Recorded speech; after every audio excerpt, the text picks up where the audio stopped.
everybody. It's Coach Ross here. This is a very special video. This is going to be the empty formation diamond formation video, revisiting video. But before we get into that, some of you may see on the Middle School Air Raid Facebook group me posting a lot about meetups that we're going to have with coaches, trying to do this weekly thing, doing topics. Trying to do one every week. So if you're interested, seems like we've been doing them on Sunday nights or Saturday nights. I know it's weekend, but it's kind of the only time that we can really get guys together to kind of talk. I've been trying to do topics here and there, different topics, trying to stay on task. So if there's anything you're interested in talking about or getting a session together, let me know. I'll be happy to organize it, be happy to set it up. Just leave the ideas either in the comments or also in the Middle School Air Raid Facebook group. So check that thing regularly to make sure to leave a comment there, post any ideas there, and then pay attention to some of the posts that I make regarding getting those sessions together. So we've had some good turnout lately and some good topics. And I also post those videos, or try my best to post those videos to my my YouTube channel. So again, if you like what you see, and this video is a little bit special to me because it's probably it's probably the most popular video on my channel. I'll show you that here in a minute. So I can't wait to get into it. But if you'd like the content that I provided and you want to see more, make sure you hit that subscribe button, and also make sure that you also give this video a like. It helps get the video seen and helps get these out to more coaches as well. Real quick here, I'm going to take you to the YouTube channel here just to show you. Again, this is a revisiting video of our empty diamond formation. And if I scroll down here a little bit, you can see right down here, as of right now, as of Monday night, 940 views. I can't thank you all enough. I'm hoping you're enjoying the content here. So again, that is my most popular video, and I'm going to revisit it right now. So hopefully you enjoy this one even better. But thank you again for all the views and the attention that you give to this video, as well as some of my other videos here as well. Again, like I said, I hope you enjoy the content, and again, thank you again. So we're going to revisit the empty diamond formation right now. In our diamond formation here, our diamond set, it's essentially a package, and we run it with 5 plays. And sadly, with COVID and everything this year, we didn't get to run it as much as I'd like, not nearly as much. We were only able to run it for essentially 1 game, so I didn't get too much film on it, unfortunately. But that's definitely something I'm going to change for next season. This is going to be one of the first things I put in.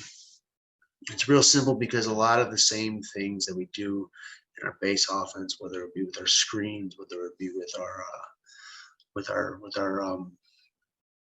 basic routes, it's basic route concepts, and it's the same ideas, same principles about finding grass. So it's very easy to understand.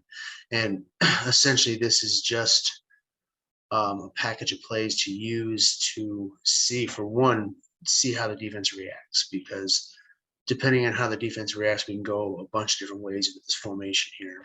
And if they overcompensate, we can take advantage of our isolation player. So there's multiple ways we can attack the defense with this, and there's certain things we can set up. So again, like I said, it's 5 plays, and we install all 5 plays all at once. It's very simple to do. It's not hard at all, because the basic principle, again, behind all the plays lies within the base offense itself. So once you teach the base offense, then you can teach this, and the kids already get it. They already get it. Okay, yeah, I got it. And then all that after that, all it takes is simple, just putting it together at practice and doing the reps, just to rep it out. So the first play we're going to talk about here is the screen. This is just the F screen. So we put our F in the diamond. Now I had this a little mixed up here. H is actually supposed to be over here on the isolation. He'll be like that on a couple of other shots here. But typically H is our best athlete, so he'll be the ISO player over here. I just don't have him on there right now. But typically Z and H would be switched. So on our screen, real simple rules here. Quarterbacks just turning and throwing. He's getting the snap. He's turning, not dropping. He's turning and throwing. All F's doing. He's not taking a drop back, even though it shows it like he is here. He's essentially just going to turn his hips and show hands. Once he gets that ball, then he's trying to break to the outside. Now blocking rules here. Y gets number 1 defender, which would be the corner. X is going to swing around and get number 2 defender, whether that be safety, whether that be this outside linebacker who sometimes cheats in a little bit more here. And then Z, I know it says H, but Z is going to get the number 3 defender right here. That typically lines up right about right here. Now, in the only game that we played when we first came out with this, they obviously had no idea how to cover it, so we were able to gain some good yardage on our screen because we typically run this formation, this set. Usually we start off with an easy play like the screen just to see how they react, see how they cover it. And naturally we came out and they weren't expecting it. And they essentially covered 4 receivers with 2 guys. So the screen netted us some pretty good yardage. Sadly, I don't have a clip of that one. But then later on in the game, we saw them adjust to it a little bit. But that also left openings elsewhere. Excuse me. So again, simple little screenplay right here. And rules are basic, real simple. Again, just like our other screens before, we tell them you block where the man's going to be. If all these defenders converge on the ball, they're going to come right to you for the block. So you don't need to go running to them. If you run to them, they're going to run right by you. You're going to miss your block. So we make sure that we really, really focus on stalk blocking, lining up your block, picking the right angles in practice, because otherwise they're going to overrun the player and they're going to miss the block completely. So you got to make sure that they understand, don't block where he's at right now, because that's not where he's going to be once that ball snapped. Block where he's going to be. That's the one major key that we focus on in all our screens, especially with the outside blocking with the receivers, is block where the man's going to be, not where he's at right now pre-snap. All right, our next play based off that is just the screen and the star draw. The star draw is our quarterback here. And same thing applies here. Again, H is supposed to be over here. I apologize for that. But we're essentially running the screen over here. All right, so we're showing everything. We're showing the screen. And once you run the screen once, defense reacts to it. They react to it. Their eyes are here, but they start jumping this screen, which opens up a lot of other things with other plays later on. But you will see the defense just jump this screen and just, go hell-bent at the screen, trying to break up the screenplay, and just forgetting about everything else. So with this, we take advantage of that aggressiveness. We take advantage of them trying to jump the screen. So we're going to run the screen. We're going to show it. He's going to go block number 1 defender, number 2 defender, number 3 defender. He's going to run his screen like that. Now, quarterback, all he's doing is he's turning and he's giving a little shoulder fake. He's getting ready to throw the ball, and then he cuts up immediately. And with the blocking here, it's basically a zone blocking scheme here. And quarterback is just going to read the block of the center. The center decides to block left. Center gets choice. He's going to read the block of the center, and whatever A gap opens up first, quarterback's going to take. So there's no real set side to where he's going. Essentially, he's reading the block of the center, and he's basically just riding off the center's butt, trying to get up yardage, because a lot of times, even these linebackers here, they're going to be gunning for the screen. So they start taking off and clearing out of that space. So there is a lot of room here. A lot of times after you run that screen once, sometimes they even move one of these linebackers over to overcompensate, so you can open up more in the middle, and you're stuck with a 5-man box. Sometimes maybe in a 4-man box, because they'll move this linebacker down here to try and gain some extra pressure. Actually, you'll see a clip here. This linebacker comes way out here and just plays like an extra zone right here. He just drops almost like a second safety. So it does create a lot of space here. So again, we run our screen right here. Now we run diamond both sides. We can call it both sides, but I'm just going to show it to you to the right. And all the quarterback's doing is, in that shoulder fake, or that little shoulder hitch is key. So he's got to turn, like he's actually throwing it, shoulder hitch, and then he's cutting up and he's following the block of the center. He's just reading the block of the center. That's all he's doing. Again, it's zone blocking with a line there. And whichever way the center goes, he rides off his butt up into one of the A gaps. Our third play here is our screen and go. So we run the screen, and again, like I said, Screen opens up a lot of things, but you see the defense overcompensate. So we're running our screen, and as you can see, H is just going to clear out and go vertical. Zone blocking here. I know you see them peeling off here. Typically, we would have this tackle hit this end first and then move to the second level. Because again, this play outside of the screen takes a little bit more time to develop. So this tackle is not shown here. He's actually going to chip here, then move to the next level. Right guard's going to clear all the way and get that backside linebacker there. Center's going to take that defense tackle, or if he's got head up, whatever guy is closest near side to the diamond. So if it's diamond to the left, he's going to block to the left. If it's diamond to the right, he's going to block to the right. Now we're running our screen here the same way. Okay, we got number one defender. He's showing hands. Now this is the only difference. He's showing hands like he's blocking. So again, you will see this corner jump this screen. Once we've run it a couple times, he will try and jump that screen, almost forget about why. Why is still going to show hands. That's the important thing. He has to show hands, like he's going to block him, and then ducking outside of him and get up outside and outside up towards the sideline. Everybody else is running their screen normal. Again, quarterback, just like with the screen drop, going to turn to the screen, get a little shoulder fade, actually take one step drop and get the ball out.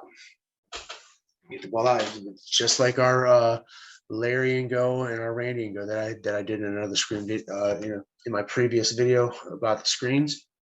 You saw our screen and go concept there, where quarterback gave a quick shoulder fake and then threw it over the top. It's the same concept right there. And again, when you see the defense react the way they do to the screen itself, this play opens up a lot late, quite a bit later on. This is our H ISO play in this one. H is going to be our best athlete, our fastest athlete in space, our twitchiest, kind of freakish in space kind of athlete that can make three men miss in a phone booth. He's that type of guy that we'd like to put in our H position. So we use him quite a bit in different ways. So naturally, we're going to try and isolate him one-on-one with a corner. So here is our H ISO right side, just for the diamond right here. We are running our screen, in hopes that by this point, a lot of the defense is going to overcompensate. They will start shifting, and actually cover forward receivers with four guys, which will pull a lot of these guys over. So now with H, he has an option. Okay, we basically just treat it like four verts. We just changed the route a little bit. So in four verts, if you remember way back some more videos, just like Matt Lasker's videos, I actually stole the idea from him, is that 7-yard rule with four verts. 7 yards in the four verts, you're running a hitch, which I love. I absolutely love that idea. That's a great way to run four verticals. We use that same idea here. So by that point, they're used to understanding that or seeing that distance between them and the defender. They say, okay, he's off. So I know what I have to do. So his option route is this. It's simple. If that defender's off, he's going to run a one-step slant. He's going to take advantage of the grass in front. He's not going to run a hitch. He's just going to run a slant. If that defender comes up and is impressed, he's going to get his outside release vertical. And quarterback needs to be on the same page with the receiver here as well. He needs to pre-snap the coverage, and based on what he sees, he should be on the same page with the receiver and throw a good ball. And you'll see this in one of the clips. And then we actually have to contend with a second defender there. They left here. Quarterback still makes a nice throw under pressure. It's high over the middle, but there's a lot of space right here that's vacated because they're trying to overcompensate for the screen and the diamond over here after we ran it a couple times. So that leaves a lot of open space here in the middle of the field, which we take advantage of. We call our scatter play here. All right, we run this play, and you will see in a clip that, a couple clips actually show one from a couple years ago where we score on the slant. Then this is the video this year. Unfortunately, it ends up in a sack, but I focus in on the slant again, and you will see in the cut up of how much open space, if we could just block that the backside defense end just a little bit longer, this play goes for a touchdown.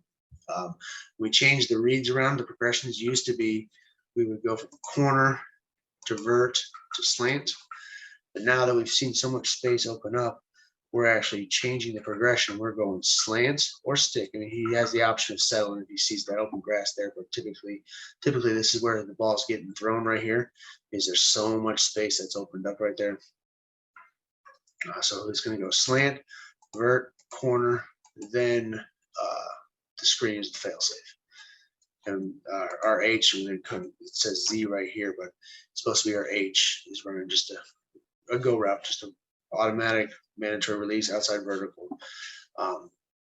Quarterback has the option to throw it if he likes that. If he likes that matchup with that corner, because that corner's gonna be one-on-one with our best player, we can take that. So I mean, this play, this go route right here is not out of the realm of being thrown by any means. But we like to focus in right here first if we can. And the reason I have this corner at number 3 as opposed to 1 or 2 is because that corner sometimes bails. The corner will sit back a little bit and sometimes just wait.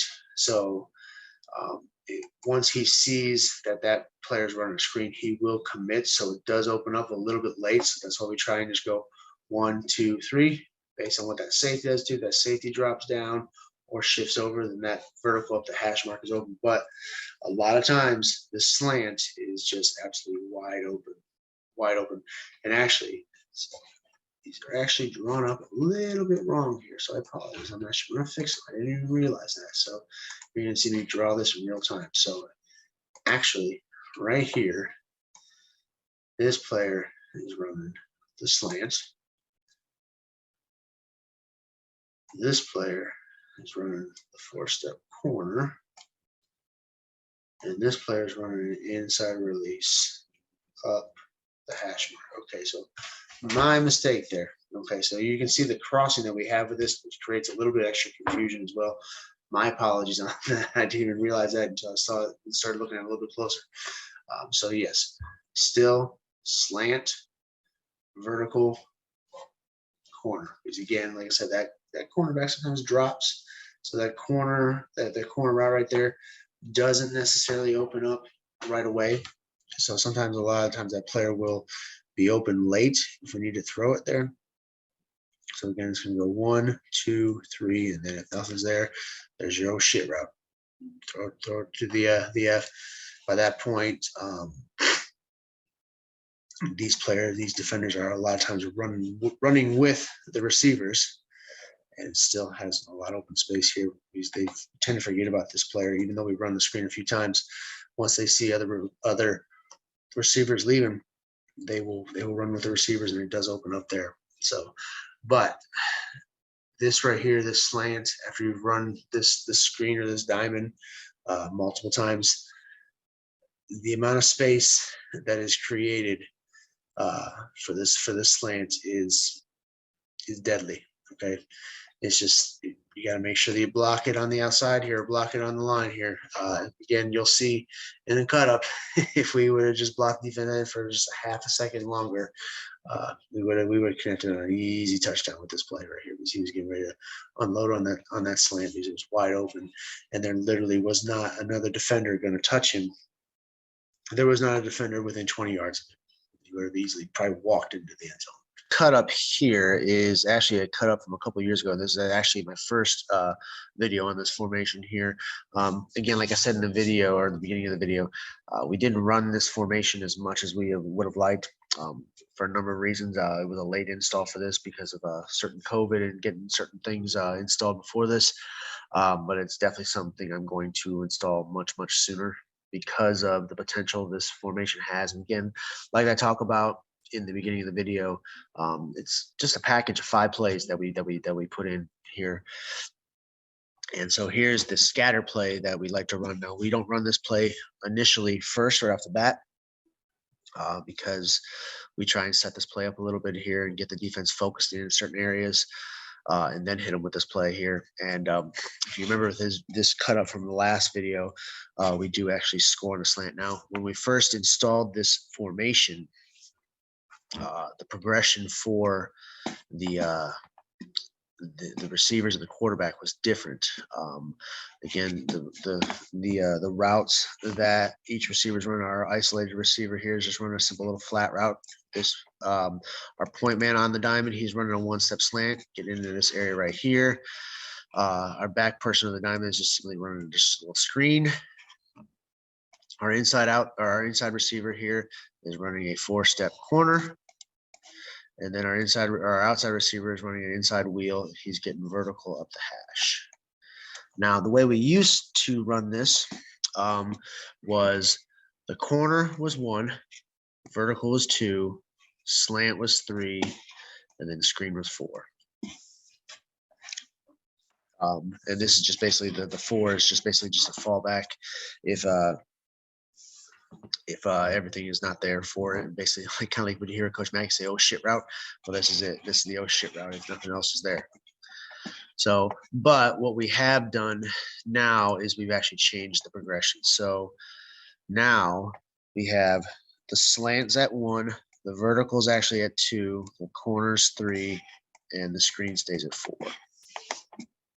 We don't actually look to the isolation player on our scatter play. We actually have a separate play for that isolation player. But the reason we changed up the progression is because we saw the amount of compensation, or overcompensation, I should say, of the defense focusing in on the screen and all the players' eyes at the quarterback or at this player right here because of the screen and because of the potential the screen has. So you can see a lot of their eyes focused in here, and allows this player to run in right in the space in behind here, and that's what makes it an easy touchdown here. And by the time the defense realizes it's too late, and we have one of our fastest athletes getting the ball in space, and he's gone. So if I back it up here, again, they are focused in on the screen, and it allows the slant to just sneak it into the open space behind it. And you will see that here in another cut up here. I'm going to show you how much space there actually is, because it gives you a better view of it. This is a cut up of the same play you just saw in the last clip here, and you get a better view of it here. This is from this year's championship game for us. And again, just to recap, point man running a slant. Inside man's running a four-step corner. Inside man should be running a inside release wheel route, getting up the hash. He is running his screen, and he's got an option route or a vertical. Okay, so that's what we're running here. Again, progression since we changed it. Slant is 1, vertical is 2, corners 3, and screen there is 4. However, in this clip, it does end up in a sack. But what I want you to focus in on is there's a few things actually. And one thing is all the space right here in the middle of the field. This is, again, is reason why we switched the progression to the slant first, because we saw how many defenses were just actually overcompensating for our 4 receivers here and not focusing in on the middle of the field here.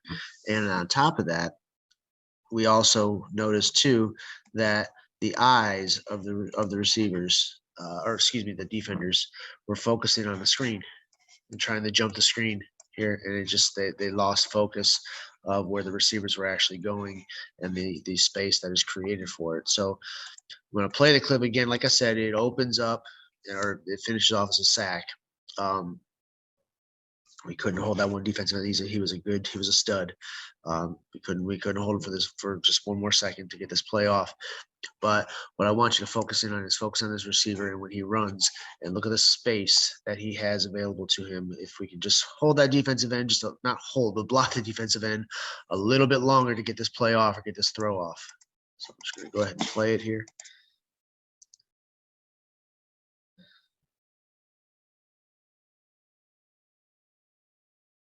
And there he is. You see all that space that player has to work with, that receiver has to work with right there.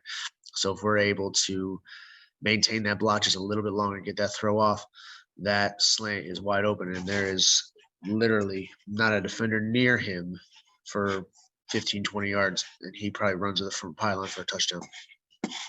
But another thing I want you also to focus in on is the defenders here, because we've ran the screen a few times to this player right here. They're focusing on trying to jump that screen. So as I play it, corner immediately jumps. He immediately jumps the screen.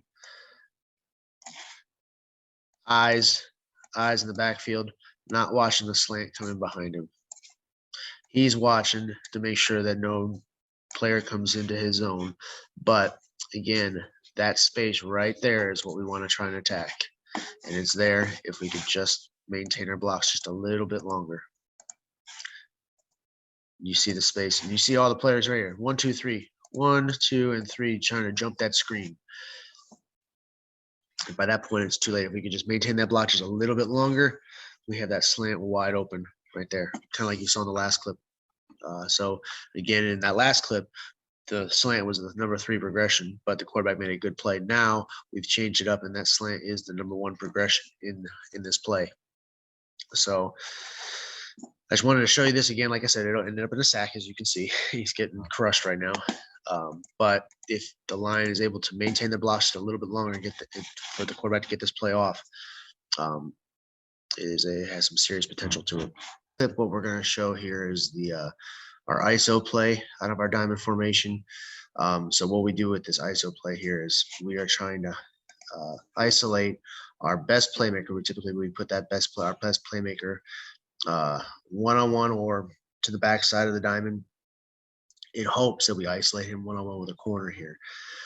Again, we hope and we plan on the defense overcompensating and shifting towards the diamond here, is exactly what they did after we ran a few plays of this. They started shifting more and more defenders over to the diamond, naturally so, to guard against the screen that we ran consecutively, essentially, for a pretty good gain.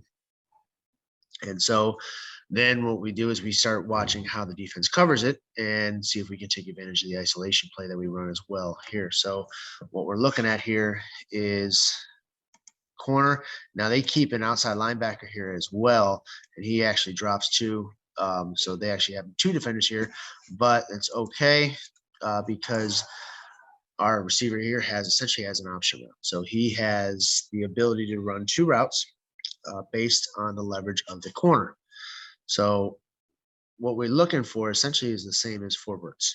So if that defender is about 5 to 7 yards off the receiver, he's going to run a 1-step slant and trying to get into the middle of the field, trying to take advantage of this space right here.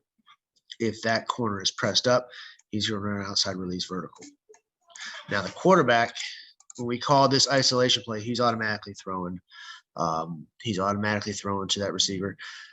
They need to be on the same page and know which route. So the quarterback, again, needs to look at the leverage as well and know what kind of route this receiver is running. But essentially, he's getting into a 1-step drop, and he's letting that ball go over the top, or he's letting the ball go right over here in the middle. So again, it's a 1-step drop. It's essentially like a quick game. We don't get in a 3-step drop in this. Now the diamond, they're essentially just going to hold these defenders here by running the screen. So that's going to keep all these defenders in place that are here watching, trying to defend the screen here, which again creates this opening here in the middle of the field, and multiple plays for us out of our diamond formation.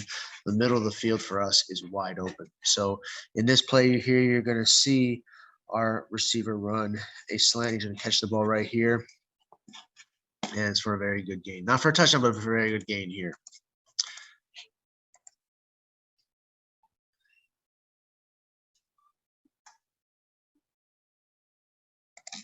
It's good gain, about a 20-yard gain,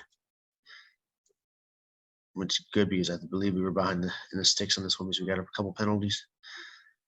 Now, if we have a better blocking on that defensive end, quarterback can set his feet a little bit better.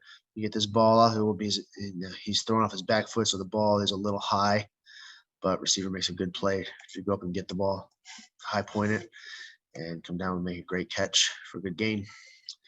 Now, a lot of times what we do see is this defender not necessarily drop here, but he would come across and kind of watch this flat area right here as well.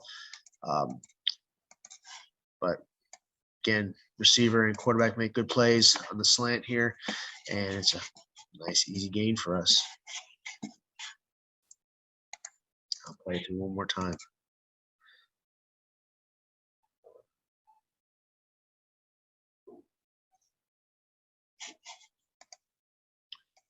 So that's just one of the other plays that we like to run in our diamond formation. Again, like I said before, and multiple times in this video, we did not run this concept or these group of plays in this formation as much as I would have liked. So some changes are going to be made, and this is going to be one of those things that we install fairly soon into our offense. This was kind of one of those things we kind of installed late this past season, so we didn't get to it as much. So we were only able to really use it in one game, which is definitely going to change come next season. But it's definitely, in my opinion, a great addition to the offense as far as a package of plays. Now we like to install little package plays based on our base offense a little bit. So this is one of them where we can kind of institute some of our same concepts into just a different formation, and it's that much easier to teach the kids so they get it, because a lot of the same rules are still involved in these group of plays, that it doesn't confuse the kids. They still can understand what to do. The line still knows how to block it. So it's definitely for us a must-have in our offense, and it's a great group of plays. Again, like I said, it's only about 5 plays that we run out of it, and it's definitely a huge addition to our offense. So I hope you enjoyed these clips, this video, this rehashing of this was definitely my most popular video on my YouTube channel. So I wanted to revisit it again to kind of show you some different things, what we saw from year to year. And so if you enjoyed this video, go ahead and please give it a like. And if you want to see more content like this or other content, go ahead and subscribe to my YouTube channel. And I will see you in the next video.